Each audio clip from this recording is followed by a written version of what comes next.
All right, I believe we are live here on Facebook Live. I'll give everybody a minute to come in. I know people will be getting the notifications on Facebook now. So I'll just give you guys a few seconds to tune in, but you're in the right place. This is the Top Level Sports NFL Talk Show. All right. I see Mom, Kate, thanks for tuning in. I see Brian. Again, thanks for tuning into the show. We'll get going in just a few seconds.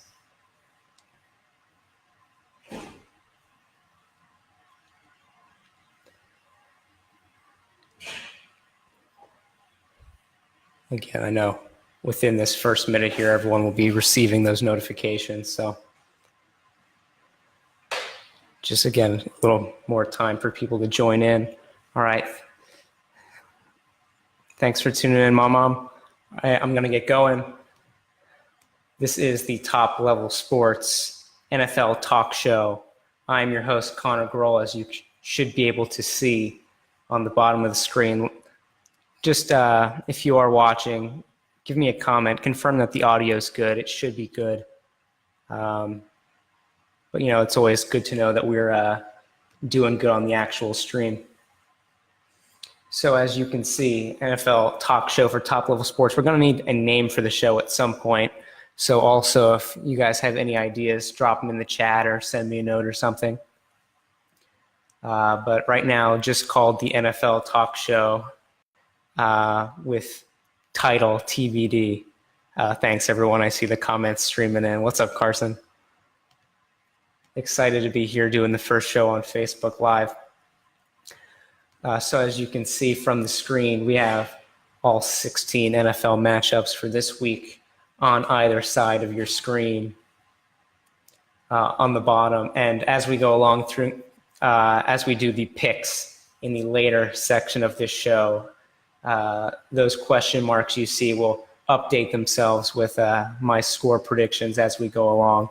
And on the bottom, of course, if you're not following or have liked the Top Level Sports Facebook page, recommend you do that. Also, check out Top Level Sports on Twitter and my personal Twitter, Connor Groel, and the website, toplevelsports.net, for all these sports articles and such. Got 5 or 6 people in the chat. I'm going to get things going. So today on the show, we're going to start things off talking about some NFL news, things that have been going on recently in the NFL world. And then we're going to get into the bulk of the show afterwards with the power rankings for week 1. And then finally, my predictions for week 1. And I'll be giving you score predictions again. So you can take those straight up. You can take those against the spread. You can do whatever you want with them. Just don't complain to me or don't blame me if you make a bet and it ends up incorrect. I do pretty good. I do the best I can. Usually in the top 10% or so of people on Yahoo, I'm aware that means absolutely nothing. But it makes me feel good inside. So we're going to start the show off now. First topic, LeVeon Bell. This is breaking news coming from today, actually. I started to do the plans for the show, and this hadn't even happened yet. So got some hot, fresh news to talk about with you guys today. LeVeon Bell, obviously, possibly the best running back in the NFL. It's a bit of a discussion. You can throw Todd Gurley, but I think it's fair to say over the last 5 years, when healthy, the most consistent, top-performing running back in the NFL. And he's been, in the midst of a contract holdout with the Pittsburgh Steelers, for this entire offseason. The problem really stemming from he is wanting to be paid more, than any other running back in NFL history. And obviously we've seen a bunch of other massive deals come in over the last couple weeks. Odell Beckham getting paid, Aaron Rodgers, Aaron Donald, recently Khalil Mack also with the Bears, and we'll talk about that in a minute as well. So the deal with LeVeon Bell is he is a All right, actually, give me a second. Sorry, I forgot. I need to scroll down to see all the new comments. I'm drafting my team. Who do I need? Yeah. And Brian, I definitely would bench Bell. I just put in a waiver claim today for Connor, the backup out of Pitt. He's probably looking at, on the high end, maybe RB2 status for the duration of LeVeon Bell's absence. Looking at some other comments. Sorry, I'm getting a little held up. Bundesliga. Maybe some Bundesliga in the future. We'll see. We're gonna start with some NFL. Move on to maybe some NBA stuff later when that season checks in. Maybe an NBA weekly show. Who knows? We're gonna try out a bunch of stuff.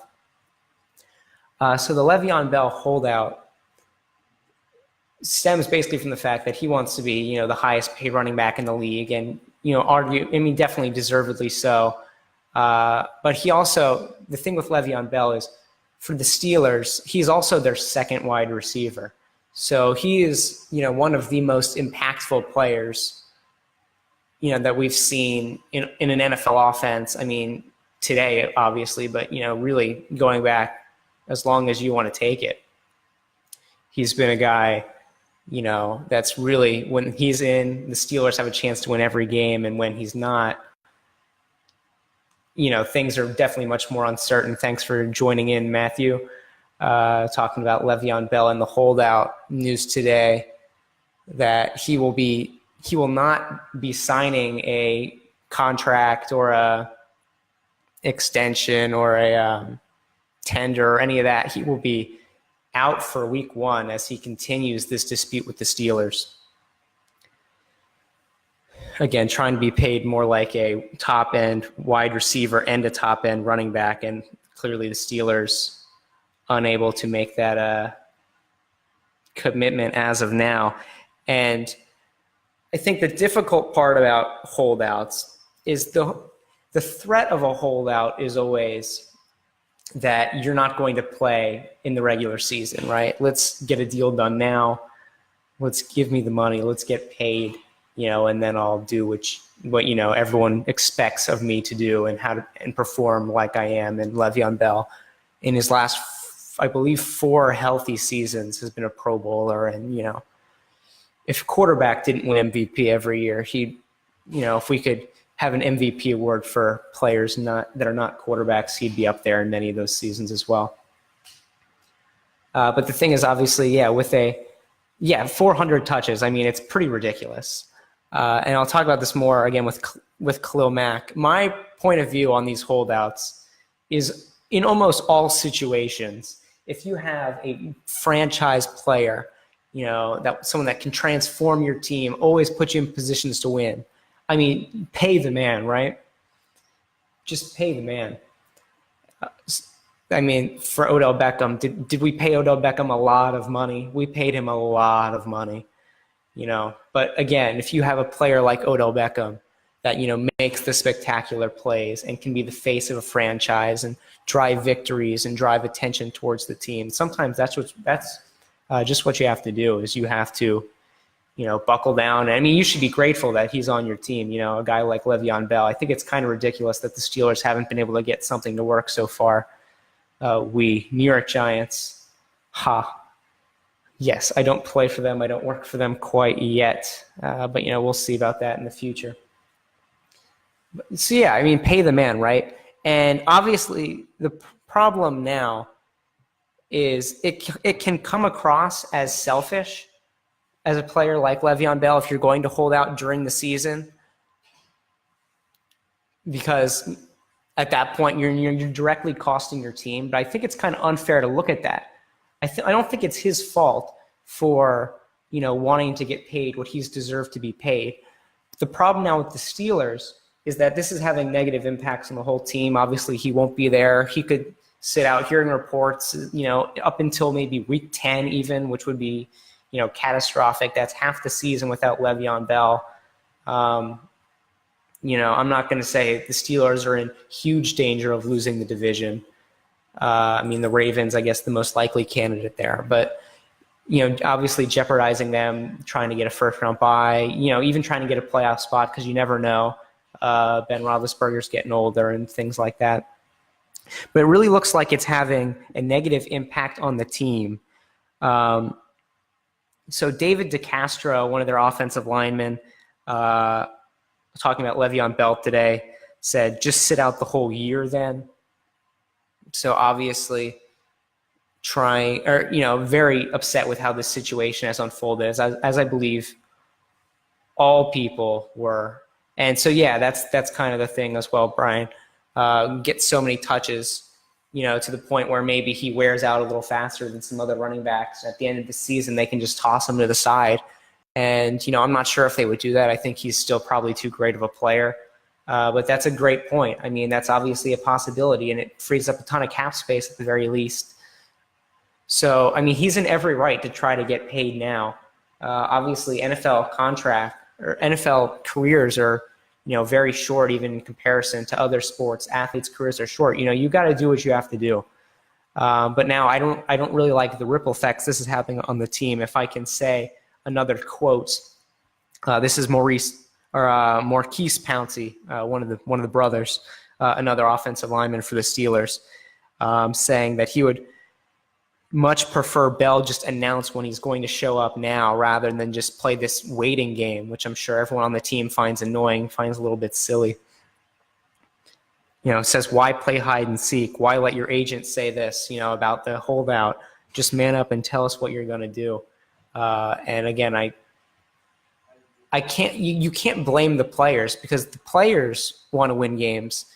LeVeon Bell's absence has ripple effects on the rest of the team. If the Steelers aren't playing great, if other people aren't looking as good, and part of that's because of the absence of LeVeon Bell, it might hurt their future free agency contract prospects. But LeVeon Bell, again, if I'm the Steelers, I mean, you're messing this one up big time. And if you can't get a deal done, I mean, he's just going to leave next season. And then you're going to have, again, aging Ben Roethlisberger. Antonio Brown's already 30. I mean, you're great now, but the window is a couple years at max. And if you want to win a title, LeVeon Bell's got to be on your team. That's really it. Yeah, running back making a comeback as the priority position, I agree. As we see, especially all of these rookies come out. We've had an unbelievable last few years of rookie running backs taking over the league. Now these guys coming in 21 years old, absolutely dominating. The Ezekiel Elliott's, Kareem Hunt's, Christian McCaffrey's, hopefully this year for the Giants, Saquon Barkley, all these guys coming in and taking over the league immediately. So, yeah, running back, obviously. And we've seen, if you have, especially, I mean, think about that first year with the Dallas Cowboys. Yeah, we don't know what he's asking for. I mean, again, and it's not going to be little because, he's trying to get paid as a running back and a wide receiver too. He's a guy that's going to get you 2,000 total yards per game on, again, 350, 400 touches. So he's not going to be cheap, I'll tell you that much right now. But again, looks like the Steelers have been squandering this opportunity. And now, with these running backs, we have a few running backs in the game today that can absolutely just transform a team instantly. Again, the Ezekiel Elliott, Kareem Hunt led the league in rushing this year. The stat is 6 of the last 8 running backs drafted in the first round have been top 10 in rushing yards that season in the NFL, or maybe it's top 10 fantasy points. It's something like that. So obviously the appeal of these running backs. Also length of contract as well. I mean, again, great points. So there's a lot of things going on with LeVeon Bell in the situation. But again, he's, I think you just have to pay the man, and I'm not going to, spend the next hour on this, but Steelers are hurting themselves. I mean, it's bad publicity. It's going to be bad for their team. It's going to be bad for potential players in the future that are signed with the Steelers, and if they're, Steelers going to be cheap, then, people won't want to play for that team in the future, possibility. As we move on to Khalil Mack, I think the Raiders is a very similar situation.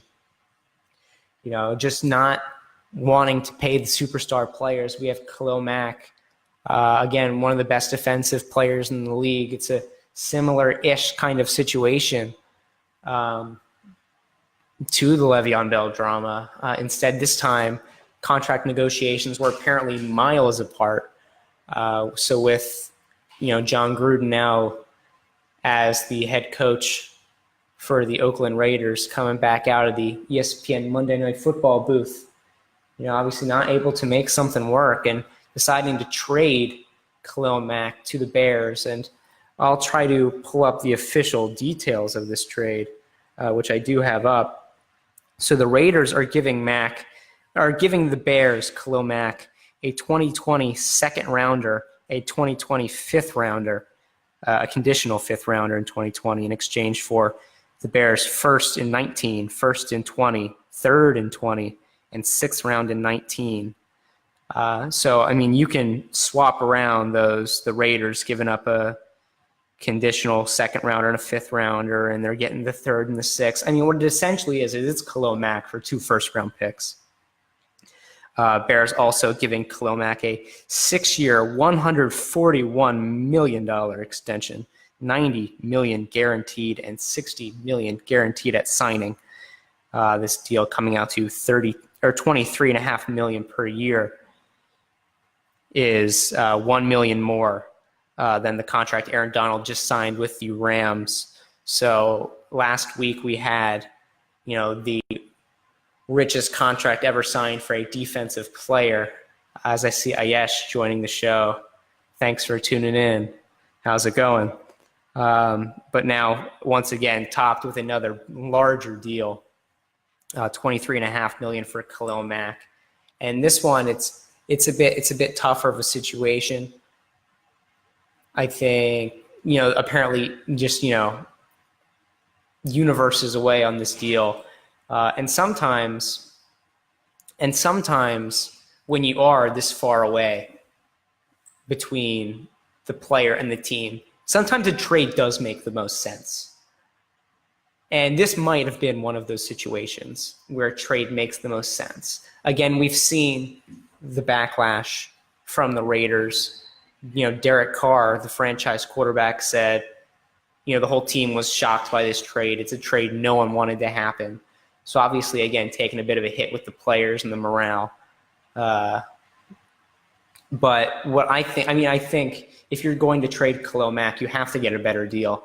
I think the Raiders got fleeced in this one. 2 first-round picks. You've got a superstar level defensive talent that, you get one Khalil Mack every couple years, right, in this league. A guy like Khalil Mack comes around every couple years. And if you're getting 2 first-round picks, the chances that you are able to recoup that investment are so low. The Raiders are not a team that's, I don't think they're making the playoffs this season, but they're not a team that's going to be number 1 pick in it. That would be the whole AFC East minus the Patriots. So, again, they're just going to, throw some darts at a dartboard, I guess, hope they land a superstar talent. It's better to get a couple first-round picks than nothing, but, that can't be your strategy. It surprises me that we've heard reports that half the league was calling the Raiders trying to make some kind of a deal for Khalil Mack. So it really surprises me that this is the best deal they could come up with. It's been a pretty poor offseason, to say the least, for the Raiders. This was a team that was a Super Bowl contending team 2 years ago prior to Derek Carr being injured at the very end of the regular season. I believe they were in position 16 AFC West. I believe they were in position to win that division and have a first-round bye with about a game or 2 left in the season. And then Derek Carr goes down. They lose that first-round bye to the Chiefs. I believe it was the Chiefs, yeah. And then they are a one and done in the playoffs. So this is a team that's on a spiraling negative trajectory. And this isn't going to help them. Now I feel like they could be one of these teams that just gets stuck in the no man's land. If you want to think about NBA, the Grizzlies, how they've been like between that 7th seed and the 10th seed in the West for what feels like, forever.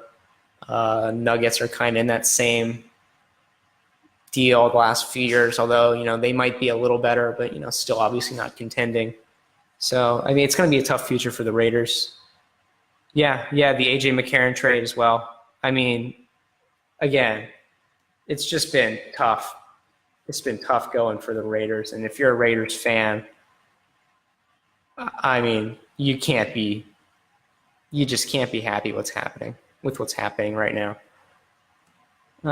Again, pay the man is my thing, but, they got to be better negotiators. Whatever's going to happen, you have to get a better deal than this. The 2 first-round picks, not going to cut it whatsoever. I think it's kind of ridiculous. I think the Raiders are blowing what they had. Do we think John Gruden is a good coach? I'm not sure if he's making all the decisions. I think when he stepped in, the philosophy was that he was going to be at least a big voice in the decision-making. I personally, I do not have a ton of faith in John Gruden. Would love to be proved wrong, because just an entertaining personality, if nothing else. But no, I don't have a ton of confidence in what John Gruden's going to do with the Raiders with this, an $80 million contract he signed. I'll pull up the details of that right quickly. $100 million. I thought it was 10 for 80, 10 for $100 million. Now, I did see a story maybe a month ago. I'm not sure if that's exactly true or not. But the story was that John Gruden, if he was not successful, was not going to take any salary. If that's the case, then maybe let him make some more decisions. If things go wrong, at least you're saving $10 million a year. But all joking aside, I don't know. I think we're gonna have to see. Maybe there's some huge master plan going on with John Gruden. Maybe he's already scouted the QB camp, John Gruden's QB camp for 2020, and he's already got all the guys. And, they don't even need a quarterback. I don't know why I'm saying that, but, maybe he's got some up his sleeve. I think what's more likely is they were desperate to get something for Khalil Mack when they realized that they weren't going to be able to re-sign. And again, kind of losing out on this in a big way. Moving on, Jalen Ramsey. And, this is some stuff. This isn't even anything that's happened in the last few weeks, but I just wanted to talk about Jalen Ramsey because I love what's going on in Jacksonville. I'll try to give Tom Coughlin more credit than he deserves. But, he does deserve a lot of credit for what's happened with Jacksonville. A team on the rise. This is a franchise. And now I'm not even talking about Jalen Ramsey. I'm just talking about the Jaguars in general. But this is a franchise that, again, exact numbers, not positive, but I believe they had a run from like 2012 to 2016 where they never won more than 4 games in a single season. That level of prolonged awfulness. And now all of a sudden, one of the top teams in the AFC, favored in the AFC South, up there. Possibly the favorite for the 2 seed in the AFC after New England, and that might be stretching it a tad, but they're in the conversation with Pittsburgh, and especially if Pittsburgh's not going to have LeVeon Bell for the foreseeable future. Thanks for tuning in, Pop. So Jalen Ramsey, the next Richard Sherman. This is a guy taking the NFL by storm, one of the best young corners that we have in the game today. Really exciting guy to watch. A great trash talker, smack talker, getting in people's heads, notorious. Drawing a lot of headlines. Is he the next Richard Sherman? Similar kinds of players. Very talkative, very showy. I think it's still a bit too early. Jalen Ramsey's still 23 years old, a Pro Bowler in his second NFL season last season. But I love what he's doing to build a personal brand, to get people excited. This is what we need in sports. We need guys to stir up the pot a little bit. And I'll just read you out some of the quotes that he gave in an interview to GQ last month, talking about Bills quarterback Josh Allen, Jalen Ramsey says, "I think Josh Allen is trash. I don't care what nobody say. He's trash. And it's going to show, too. That's a stupid draft pick to me. We play them this year, and I'm excited as hell. I hope he's their starting quarterback," says Jalen Ramsey. And, looks like he's right. Josh Allen with a woeful preseason. And anytime you lose out on you're a top 5 NFL draft pick and you lose out on the starting job to Nathan Peterman. Oh, my goodness, Nathan Peterman.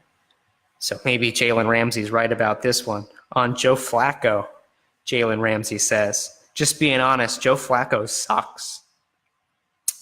I played him 2 years in a row. He sucks. Jimmy Garoppolo, not all that great. Jared Goff, average. Not willing to say Eli Manning's good. Odell's good. Eli Manning's not good. Ben Roethlisberger, decent at best. Andrew Luck, I don't think he's that good. Matt Ryan, I think Matt Ryan's overrated." And we just go on and on and on with all these guys throwing out the talk. Jalen Ramsey, thanks for tuning in, Jackie. Excited to be doing this first NFL talk show. And, obviously this is just the first show. In the future, I'm excited to try to do a lot of other things with it. Try to get some better graphics, try to get a face cam, try to maybe get some guests on the show. And I'll try to do some things with it. But, just testing the waters here in the first episode. But, yeah, I love what Jalen Ramsey's doing. And you hear a lot of talk about, the NFL trending downwards as a league. But you get guys to, again, make names for themselves, stir up the pot, create excitement, create energy. He's got a target on his back now from every top wide receiver in the league. Every game he's playing, he's going to be scrutinized. That's what he wants. The teammates, obviously not in the locker room, but what it feels like to me is that this is a really pumped up Jacksonville Jaguars team. I'm not sure if it was Jalen Ramsey. It might have been someone else that said they want to go 16-0 this season. That locker room's ready for this undefeated run. They're hyped. They're ready for this. I think they're a great team. I think they got a shot at, dethroning New England, being that next, I'm not going to go as far as to say a dynasty, but be that, that next top team in the AFC. There's going to be spots open. There's going to be spots open real soon. We saw the fall of Denver following Peyton Manning. Tom Brady's 41 years old. He's not going to be doing it till he's 50. I'm sorry, ladies and gentlemen. He's not going to be doing it till he's 50, regardless of what you might hear people say. And again, the Steelers, again, the Raiders falling off. We're going to need some good teams right now. You'll see in my power rankings, that top 10 in the league, it's like 7 or 8 teams from the NFC. There's the competition's not there. Not quite NBA Western Conference status, but we're really getting there. We're getting to a spot. The worst team in the NFC might be the Arizona Cardinals, and they have David Johnson, who 2 years ago looked like the best running back in the league. And, he might still be. We'll see how he returns from the injury that he missed all last season for. It depends on Blake Bortles. The defense we know is going to be a top 5 defense for sure. For sure, knock on wood. But Blake Bortles, again, managing the turnovers, I think is what's most important for Jacksonville. Managing the turnovers. They got Leonard Fournette. They did lose top wide receiver for the season. But limiting the turnovers, just run over people, play good defense. I think this could be a team that makes a lot of noise. A lot of noise. And I love how Jalen Ramsey's bringing the Jaguars into the spotlight. I love everything about it. I love the personality, the character. I think we need more of that in the league. That's some of the news. So now as we get into the second half of the show. We're going to start off with the power rankings. Power ranking every team in the league 1 to 32 as we enter this NFL season. A few notes on the power rankings before we get started. Everything at this point is just short of a wild guess. We know what the teams looked like last season. I'm judging the majority of it off of what teams looked like last season. Some teams will go up or down depending on some of their, there's some of their off-season signings and some injuries and who stayed and who left and things like that. But for the most part, we're just going to have to see. Always in these first 2-3 weeks of the season, we see tons of turmoil in these rankings. We see it all the time. Last year, I had the Falcons, I believe, started at like number 21 in the power rankings. By week 3, they were in the top 5. There's going to be a couple teams that surprise you. There's going to be a couple teams that fall off. There's going to be a lot of teams you're not going to know what to think about until midway through the season. And then even midway through the season, you're not going to know what to think about them. But without further ado, we're going to get into the power rankings. Once again, 1 through 32, we're going to break this down in quarters. And we're going to start out with our first quarter of the power rankings, 25 through 32, starting at the bottom, the Dolphins, the Bills, the Bucks, Jets, Browns, Colts, Cardinals, and the Raiders. And as I was saying earlier about this disparity between the AFC and the NFC, you already see it here. Who's the one team that will be way better than predicted? The one that is way worse than predicted? That is a good question. I will go through the power rankings. I'll lay out the full list here in the next few minutes, and then I'll come up with my answer to that question.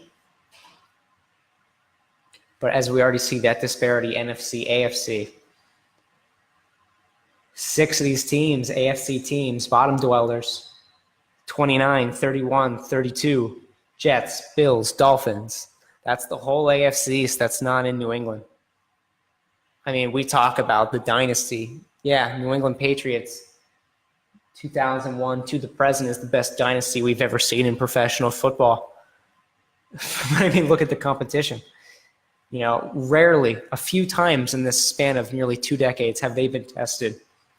And this is, could be the worst year of them all. It's kind of ridiculous. It's kind of ridiculous. The Dolphins last. There's nothing about the Dolphins that inspires me in any way, shape, or form. I'm pretty confident saying they'll win 4 or 5 games. I don't think there's going to be a lot of variability. Tannehill's back. Jay Cutler's somewhere on a beach right now, never to work a day in his life again. Happy he took that $15 million to win about 5 games last season. I'm sure he's happy about that. I'm sure he's lukewarm about it, really. The Jets, I think, is the one team out of those 3 in the AFC East that has a chance to be better. The Bills, again, starting Nathan Peterman. Best player on that team is a 30-year-old running back, LaShawn McCoy. Don't know how much more he's got in the tank. I imagine we'll see Josh Allen at some point this season, but I was never really a big believer in Josh Allen when he was in college. He's one of those players. The main thing with Josh Allen was just, he's an average quarterback, but hell of an arm. But you need more than just a strong arm to be a successful NFL quarterback, and maybe he'll develop it. I don't see much going on with the Bills. The Jets, Darnold, he's got, obviously the Jets do have a few more pieces than either of these other teams. I think it's fair to place the Jets at the bottom right now, with the potential to move up, obviously. But it really tells you what I think about these bottom four teams: the Jets, the Bucks without Jameis for 4 weeks. Not really a huge fan of Jameis anyways. Bills and Dolphins. I put them all below a team that won 0 games last season. So Cleveland Browns starting the season at 28, not too bad. Again, the Raiders I've talked about on the show, Cardinals as well. Raiders, not too much going on with the Raiders this season, I don't think. And the Cardinals, who knows? But the NFC is just too good. Andrew Luck, the big player for the Colts. Obviously, everything with the Colts will depend on Andrew Luck. Although, really, Andrew Luck could have an MVP, get my words, caliber season, and the Colts still might go 8-8. The defense is awful. On offense, it's Andrew Luck and T.Y. Hilton and a bunch of nobodies around him. I mean, Andrew Luck's got one weapon. So, Andrew Luck could return. He could be a bust. He could come back. Who knows? I think he'll be pretty good. I think he'll be, somewhere in that upper half, somewhere in that second quartile of quarterbacks, I think, somewhere around that 10 to 12 range. Yeah, Harvard Fitzpatrick starting for the Tampa Bay Buccaneers. So, and he's old too. He's about 37 years old. So, mixed. Who knows what's going to happen with the Bucs? My bet would be a lot of losing. How long to number one to see the Giants? Unfortunately, we're going to see the Giants in this second portion, as we'll move on to that now. Giants checking in at 21. So again, starting from the bottom, 24-17, we got the Bengals, the Skins, the Seahawks, the Giants, the Niners. A lot of people will probably think I'm a little low on the Niners. I'm going to need them to prove themselves a little bit. A lot of potential there. Jimmy Garoppolo's never lost a game. I think he will lose a game. Without spoiling too much, I think he might lose a game this week. I think he'll lose a game. Bengals, I think, will be much of the same we've seen in the last couple seasons. Win 6 games. Wonder why Marvin Lewis is still there. 15 years, no playoff victories. Quite the conundrum. Giants and Redskins, a couple NFC East teams destroyed by injuries last season. Redskins, even more so. Redskins, the unluckiest team in the league last season. Now with Alex Smith as the quarterback carousel, takes Alex Smith to Washington and Kirk Cousins to Minnesota and Case Keenum to the Broncos, and much, much more. I'm a believer in Saquon. I am a huge believer in Saquon. I think the Giants, I'm a Giants fan, obviously, so I'm going to be biased. I think he's going to be incredible. I took him number 5 overall in my fantasy draft a couple days ago. I mean, really, the Giants are a team that has the potential to be a playoff team this season. If you look at all the teams on the right side of this power rankings, the Giants have one of the highest potentials out there. The problems with the Giants last season, the defense has a lot of star players, has a lot of big names, but the team chemistry wasn't there. Some guys, it felt like, were giving up. Offensively, the injuries to Odell Beckham, obviously, but the offensive line's been atrocious. They're moving Eric Flowers to the left side, to the right side, picked up Nate Solder, picked up Will Hernandez, second round of the draft. So made some moves. It's still not a great offensive line. It's still not even a good offensive line, but we'll see if it's good enough. And sometimes a great running back can make an offensive line look better. Also, last year the Giants had just about the worst special teams I've ever seen, especially in the kick coverage. And our return game was awful as well. But we'll see. A few of these other teams, Bears on the come up after that trade, Khalil Mack, Mitch Trubisky. How good can Mitch Trubisky be? And we'll find out. But I think the Bears will be better than they have been the last few seasons. Again, looking to see more from the 49ers. Case Keenum getting the starting job in Denver. But again, I'm not sure if I'm loving everything around him. And Joe Flacco and those Ravens always go 8-8, don't they? So I think they'll be pretty average. as we see now we're starting to get into playoff contending teams. Once again, I'd just like to stop for a second and thank everyone checking out this first show on Facebook Live. 6 people right now. We've had a bunch of people coming in and out, so happy to see everyone tuning in as we now move into 9 through 16, Cowboys, Lions, Titans, Chargers, Texans, Panthers, Chiefs, and the Green Bay Packers. I'll go straight up to number 9, Aaron Rodgers. This is what happens when you have the best player in football. Patriots fans aren't going to like that, but when you have Aaron Rodgers on your team, I think you're kind of default top 10. Packers, their worst season in a while, 7-9, missing Aaron Rodgers for about half that campaign. Really didn't get off to a great start with him either. I mean, my gosh. You've seen the Packers. Ty Montgomery's their running back. I mean, he started, was it last year or the year before as a wide receiver? I mean, they lost about 4 running backs. So another team that's been destroyed by injuries, and a lot of that defense as well, pretty weak. The concussion for Evan Ingram. Evan Ingram also on my fantasy team this season. Evan Ingram has been cleared today. So he looks to be a go for week 1. I limited myself to 2 Giants. I usually don't even take 2, but good value. I mean, Saquon. I mean, I wanted Saquon. Evan Ingram, I don't remember. Something like a 6th, 7th round-ish selection. I thought it was nice value. At the very least, it wasn't an awful pick. He's definitely a top 10 tight end already in the league with potential to be even better if that offense really gets clicking. Offensive line, the main blocker to that blocker. Pun intended, maybe. Did I switch back? I switched back temporarily, back onto this quartile. So we've got the Texans, real high on the Texans this year. I mean, we saw Deshaun Watson take over the league for 5 or 6 weeks, was the number 1 fantasy quarterback. Texans were scoring like 40 points a game.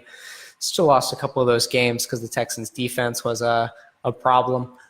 But Deshaun Watson's a future MVP in my eyes. I mean, he's got that potential. I think he'll make it happen in the next couple seasons. Dude looks amazing. Chiefs with Pat Mahomes will be an interesting test this season. Could go both ways. Pretty comfortable saying they'll win 9 or 10 games.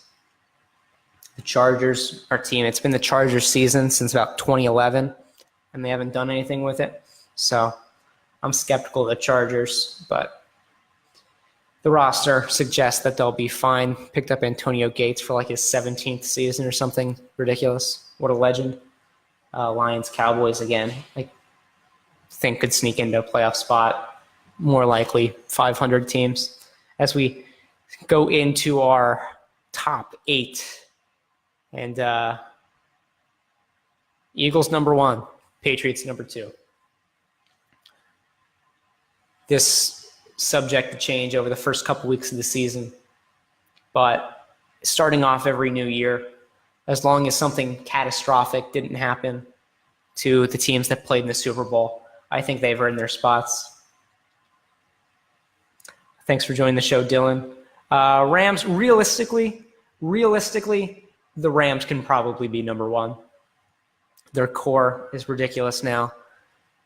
Jared Goff, Todd Gurley, Aaron Donald on defense. They're going to be amazing on both sides of the ball. If I was just going to say who looks like the best team on paper, it very well might be the Rams. But again, I like to give the benefit of the doubt to the teams that played in the Super Bowl until they prove me wrong.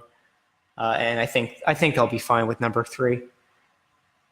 Vikings, again, another great. Vikings, Saints, again, this is where we see that Vikings, Saints, Falcons, a lot of those teams, all those teams that made the playoffs from the NFC last season, just a bunch of great offenses, Vikings, great defense. Picking up Kirk Cousins as well to go with all the weapons we've seen. Diggs and Thielen come out of absolutely nowhere. Get some running backs healthy. I picked up Dalvin Cook for the fantasy team. That was the second round pick after Saquon.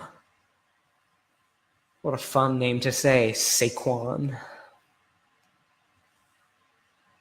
What else we got? Jaguars. I've talked a lot about the Jaguars. Think they can be the 2 seed in the AFC. I've got them the second ranked team.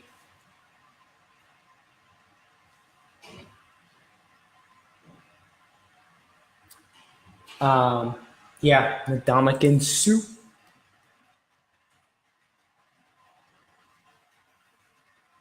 Rams as well. I mean, the Rams are just ridiculous. And thanks for pointing that out. That slipped my mind for a second there. But yeah, the Rams are ridiculous. Falcons, Steelers. Again, Steelers might have been top 5 earlier in the day. Might have been around that 5-6 spot. But with the uncertainty surrounding LeVeon Bell, got to take them down a couple spots and see what happens later. So that's the power rankings. Again, highly subject to change. Highly subject to change. But pretty solid heading into week 1. And now, the week 1 predictions. Dun, dun, dun. So, yep, this is where you tell me I'm wrong on everything. I'll give you scores for every game, show you the spread. Picking straight up the thought process, but, I think it'll be interesting to see with these score predictions how it looks like against the spread.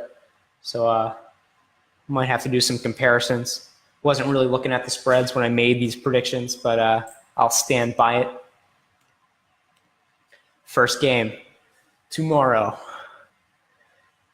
The Atlanta Falcons against your defending Super Bowl champion, Philadelphia Eagles. And this is a huge matchup. Again, if I scroll back a couple slides, Falcons 7 in the power rankings, Eagles 1. Eagles are a 1-point favorite at home. The big news here, Carson Wentz not ready to come back from the ACL quite yet. Could be coming back week 2 or 3. I still love, with Carson Wentz, I think this is, I'm not going to say a no-brainer because the Falcons are a great team, but I think you kind of have to pick the Eagles, especially at home. Much less certain with Nick Foles at the helm. He's a very hit-or-miss quarterback. We've seen him do great things, won the Super Bowl. We've also seen him this season play pretty poorly. I didn't follow the last couple Eagles games, but the first 2 Eagles preseason games, the Eagles scored approximately 0 points with Nick Foles on the field. So in light of recent events, going to go with the upset. Still like the Eagles to win 12 games or so. I still think they're going to be a great team. Probably a first-round bye, but not quite sure with Nick Foles. I think it'll be a close game. Moving on, Bills-Ravens. And this is where I would imagine to get those Philly comments. But I think reasonable. Yeah, it's going to be interesting. It could get ugly. Nick Foles is, again, who knows? Bills-Ravens, I think Nathan Peterman, once again, his first career start last season, he threw 5 picks in the first half, and then he got pulled. Bills, when they gave up Tyrod Taylor, kind of mortgaged the future for the next few seasons. I don't know how bright the future really was in the first place, but they're going to be bad. Ravens, I don't think are going to be great, but I think this is going to be a game where the Ravens just absolutely stifle the Bills' offense, going 22-13 on the score, covering that 7.5-point spread. I think the Bills are going to be bad. Not much more to it than that. Moving on, Steelers-Browns. Now, this is one of the games to watch this week. And, you wouldn't really expect to hear that Steelers-Browns matchup be one of the games to watch But actually, the Browns have played the Steelers close the last few times. And obviously the Browns, this is not the same Browns team that went 1-31 the last 2 seasons. This is a Browns team that's starting out low in the power rankings for now. This is a team that can win 6, 7, 8 games. I might have been a little overzealous earlier and said, Browns for the playoffs. I think not quite. But this is a team that's going to be a lot better, and especially at home, no LeVeon Bell. Browns have a real chance at this one. A real chance at this one. I would love to take the Browns, but I'm going to still play it conservatively. I'm going to chicken out. I think it's going to be close. 23-21. Looking at that 3.5-point Steelers favored on that spread. Not going to cover, so I'll take the Browns against the spread. It's going to be close. Good game. Bengals, Colts. This game, it's going to be a tricky one. These teams are, again, both have a lot of issues, both have a lot of problems. Andrew Luck, who knows? I'm going to take the Bengals in this one, 24-20. And as you see now, the games that I've already predicted are filling up on the sides of your screen now. As we move into Titans, Dolphins, not going to waste too much time here. Dolphins were 32 in my power rankings for a reason. The Titans, a very interesting offense. They got some explosion potential. This is a team that can drop 9 points in a game and drop 34 the next week, go back to 9.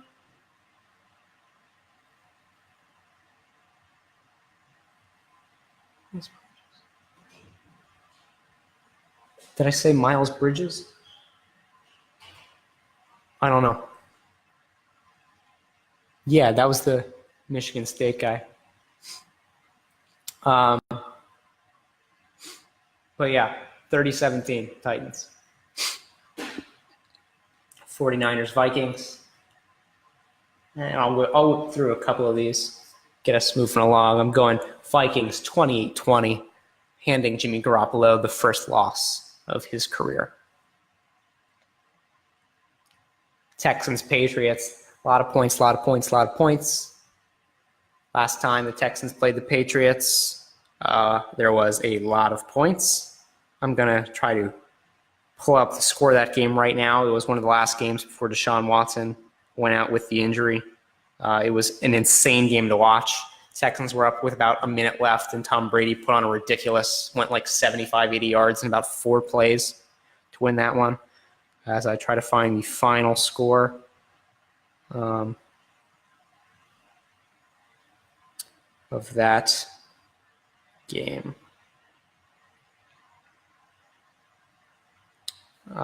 Let's see, 36-33. Not quite as high scoring as I remembered it, but again, a lot of points. I think it'll be very similar.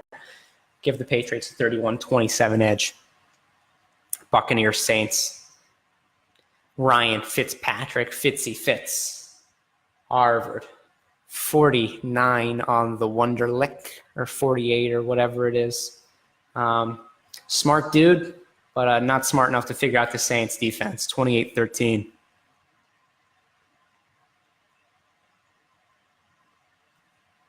Myles Garrett, the Cleveland lineman. Brian. Yeah, again, another one of those young players for the Browns. I got a lot, if I can put my words together, young core. Like the wide receivers, love to pick up a Jarvis Landry. Josh Gordon, if he can stay on the field, has the potential, again, to be a great player. Still pretty young. Still only 26, I believe, despite missing most, like the last 3 seasons or something ridiculous. Jaguars, Giants. Tom Coughlin returns to East Rutherford, New Jersey. It's going to be a good one. I don't think the Giants will put it together quite yet. I think it'll be a close game. Edge goes to the Jags, 23-21. Prove me wrong, Big Blue. What's up, Lewis? Checking out the end of the show here. Last few picks of the week. Chiefs, Chargers. Well, there's the spoiler. Again, I think this will be a tough game, be a close game. A couple teams in the AFC West, I think these two teams are going to be the ones fighting for that AFC West title. Chargers are a funny team. Again, a lot of disappointments in the last few years. Chargers seems like they lose every game by 1 or 2 points. Something really tragic in the fourth quarter. They blow it or game-winning field goal or something like that. In light of that history, I'm going to project more sadness for the Chargers in a 1-point loss. That Texans score is 31-27, Patriots over the Texans. That was my prediction for that one. Redskins, Cardinals.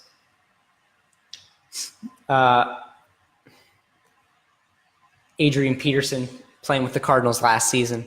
Cardinals, I was surprised. I was really surprised to see the Cardinals favored by a point in this game. I don't know if I'm just crazy. I feel like Adrian Peterson's just going to have a huge game. I feel like AP, the last few years, hasn't really produced injuries, suspensions, moving to the Saints, moving to the Cards, whatever. Still showed flashes, a couple big 100-plus yard rushing games last season. I think he's trying to prove himself. He's trying to show that he is still a Pro Bowl caliber player. He's still got more in the tank. He still thinks he's great. We all know that. Adrian Peterson has never been lacking in self-confidence. I think he's just going to go off. 28-17, Redskins. Cowboys, Panthers. This one strikes me as having the potential to be a very low-scoring game. Cowboys, that offensive line full of Pro Bowlers, full of everybody. A lot of questions with injuries and things. Travis Frederick, I believe, with some kind of heart condition. Obviously, best of luck to him in the recovery. I don't know all the details. I think this is just going to be an ugly football game. 16-13 Panthers is the score. Seahawks, Broncos. How the mighty have fallen. A Super Bowl matchup a few years ago is going to be one that not many people outside of Seattle or Denver residents will be tuning into. Going to give the Broncos the slight edge here, 2018. Bears, Packers. Will the Bears be able to slow down Aaron Rodgers after the trade for Khalil Mack? The answer is no. Aaron Rodgers is Aaron Rodgers. It'll be one of those games. I'm sure Aaron Rodgers will have about 12 passing yards at halftime, and he'll finish with 300. Just kind of feels like how it will be. Does Dez have a job yet? No, Dez does not have a job yet. He turned down a deal from the Browns. He's still looking to get signed later in the season. 27-23 my call on this game. And now the Monday Nighters doubleheader. Jets-Lions, first game for Darnold. I'm going to go with the Lions, 24-17. And in our final game, Rams-Raiders, taking the Rams 34-20. Going to put up a lot of points. Loving the Rams this season. So now you can see all these scores on both sides of your screen. And, if you want to make some picks yourself, send them to me and we can do some comparisons. I like to follow NFLPickWatch.com. It's an aggregation of basically everybody that picks football on the internet. You can compare yourself to all kinds of people. I forgot, Brian, the comment about the team that'll surprise people and the team that will falter. So let me take a look at this. I think there's a chance the Patriots might take a big step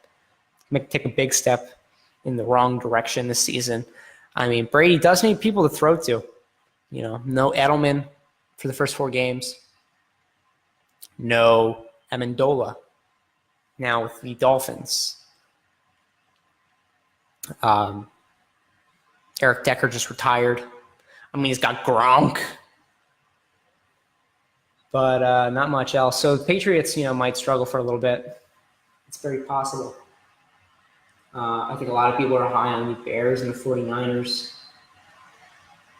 I think a team that can surprise people. I mean, the Giants, not to be like the fanboy, but the Giants can do some things. If I were to make a prediction, I think the Texans are going to be really good. My team, I don't know. I don't really know what people are thinking this season as far as power rankings. Haven't looked at a ton of them. But I think the Texans are going to be real good. So that'll be my team. I think that'll be much better than people think they will be. The Texans, the Giants. If I can, again, I would say the 49ers. Although I'm going to need to see some proof. The Browns. They're my group of teams. I think that'll surprise some people. Teams that will fall off. Tough to imagine the Rams falling off. Really tough to imagine that group. Vikings, Saints, Jaguars. I think they're all pretty safe. I think the Eagles are pretty safe as well. I think the Patriots have a high likelihood of falling off. Tom Brady's 41. Outside of that, Chiefs are going to be a big mixed bag. Who knows about the Chiefs and the Chargers? That whole AFC West division a couple years ago was the best division in football. This year, not so much, and it's going to be difficult to call that division. I think the Patriots will drop. I think the Falcons could drop. Definitely. Are there any teams here that I think could be awful? Just awful? Oh, I don't know if I would go that far. I mean, you see teams like the Seahawks that have already put a 22. So, last year that might have been a team hovering around the top 10. I think that was a top 10 team for most of the season. So, if you want to take this as me already saying they're going to be bad, I'd say the Seahawks. But that's about all I've got. I want to thank everybody for tuning in to this first Facebook Live show for Top Level Sports, the weekly NFL talk show. Once again, I'm going to be trying to come up with a name for this show. So any name suggestions would be very much appreciated. I'll try to get a name for this show next week. Obviously, if you enjoyed the show, give it a like. Be sure to tune in next week, same time every week, Wednesdays at 9 Eastern, 8 Central. Share it with your friends. Send me your predictions. Top Level Sports on Facebook, on Twitter, toplevelsports.net, the website, my personal Twitter at Connor Groel. Send me whatever. And I think I might stick around for just a minute or two. If anyone's got any last-minute questions for me, they can throw them in the comments section. But otherwise, I think it's been a fun show. Happy to see everyone tune in.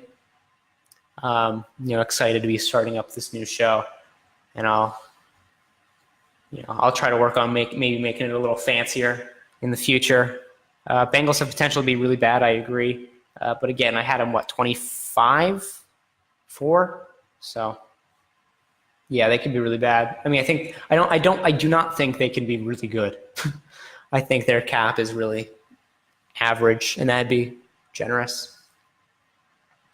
But yeah, I'm excited with how this show's gone. I think it's went pretty well. Would love to hear people's feedback, either here or if you want to send me a message or something. Anything I can improve on. Any other comments about the show? Obviously, we're going to have some news elements to the show. So if there's anything that happens, I'll hit on the big stuff usually. But if there's anything in particular, any teams, any players, any stories you want me to talk about on the show, feel free to hit me up with that information as well. Again, excited to see where we can go with this. I think it's been a good show. I've had a lot of fun. And I'll try to put this on YouTube as well. Definitely planning to start posting more videos on YouTube, probably some shorter stuff. Just, new stories happen. Just give it a little couple minutes, throw it up there, and I'll let you guys know when I have more together on that front. But this is going to be me signing out. Again, fun show. Thanks everyone for tuning in on Facebook Live. Hopefully I'll see you next week. I've been Connor Groel. This is the Top Level Sports NFL talk show, one that will get a real name next week. See you.